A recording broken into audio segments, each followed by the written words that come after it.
Hi, Lexi. Thanks for coming in today. My name's Peyton. And before we get into our questions for today, I just wanted to go over some rules and boundaries with you. Just so you know, this is a safe space and anything you say is confidential. I won't tell anyone anything unless you do bring up any mentions of wanting to hurt yourself or anyone else that I would feel concerned about, and I may go to coworkers or my supervisor about that. Got you.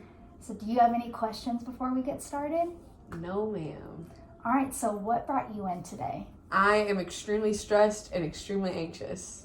It's kind of like anxiety where it's like my stomach hurts all the time, and like even though I can't pinpoint like exact cause of my anxiety, I just like have that underwhelming or that underlying sense of like dread. So I'm super anxious. Okay. Yeah. And when it comes to anxiety, I know you said that you can't really pinpoint the cause of it, but do you feel that your anxiousness comes at certain times, like during the day or certain times of the week or month or? Honestly, I think most of the time it's like I get it before I go to sleep.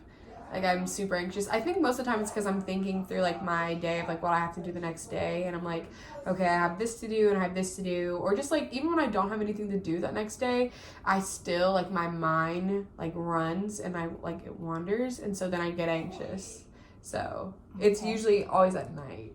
Yeah. At night. So is your anxiety problem, is it causing you to like have problems like falling asleep or staying up, and how is that like affecting you?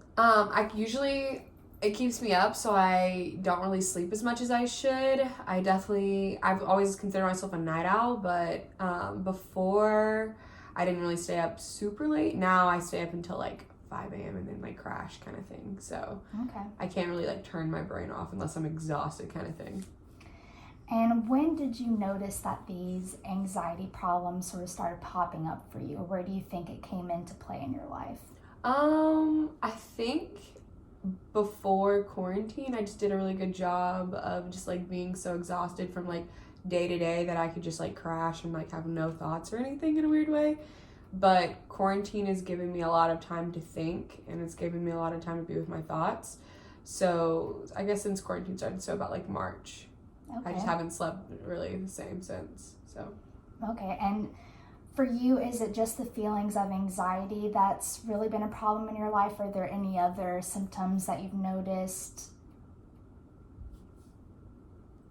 Not that I could think of. No, I don't think so. It's just like just anxiety basically. Yeah, and I know you mentioned a couple, but what like physical symptoms do you feel when you start to get anxious? My stomach starts to hurt. Just like that queasy kind of feeling of thing. I like pick at myself a lot, like around my fingers or whatever, or like I know sometimes like when I'm really like anxious or stressed, I like pull up my eyebrows or like my eyelashes, kind of stuff like that. But other than that, that's about it. Okay. And so talk to me a little bit more about what you think maybe the cause of your anxiety might be, or just kind of how overall it affects you like in your daily life. I don't really think it affects me like too much in like my like day to day. Well, actually no, that's a lie, because I can't sleep well. So like a lot of the times I'm tired, so I mean, I'll go to sleep for like 5 hours, maybe 4 hours, and then wake up and be like super, super tired and just like not really feel physically the best. And so I think that can also like lead to like mental cloudiness, because like I didn't get enough sleep. So like I'm kind of just groggy and just like not at my best in general. So I think a lot of it really does just come from like the unpredictability of everything right now in like my life, just with like school and like my future and everything. So like it's this weird like feeling of like it's exciting because like everything's up to chance, but also at the same time it's like really nerve-wracking because like everything's up to chance, because some things could of course go really well, and then also there's some things that could go really bad as well. So it's like it's just the unpredictability of everything, the uncertainty of everything that like keeps me up, right? Per se. So what I'm hearing from you is that really the biggest problem that we're experiencing from your anxiety is the sleeping problems, which is then causing cloudiness, exhaustion, and just overall physical and mental exhaustion.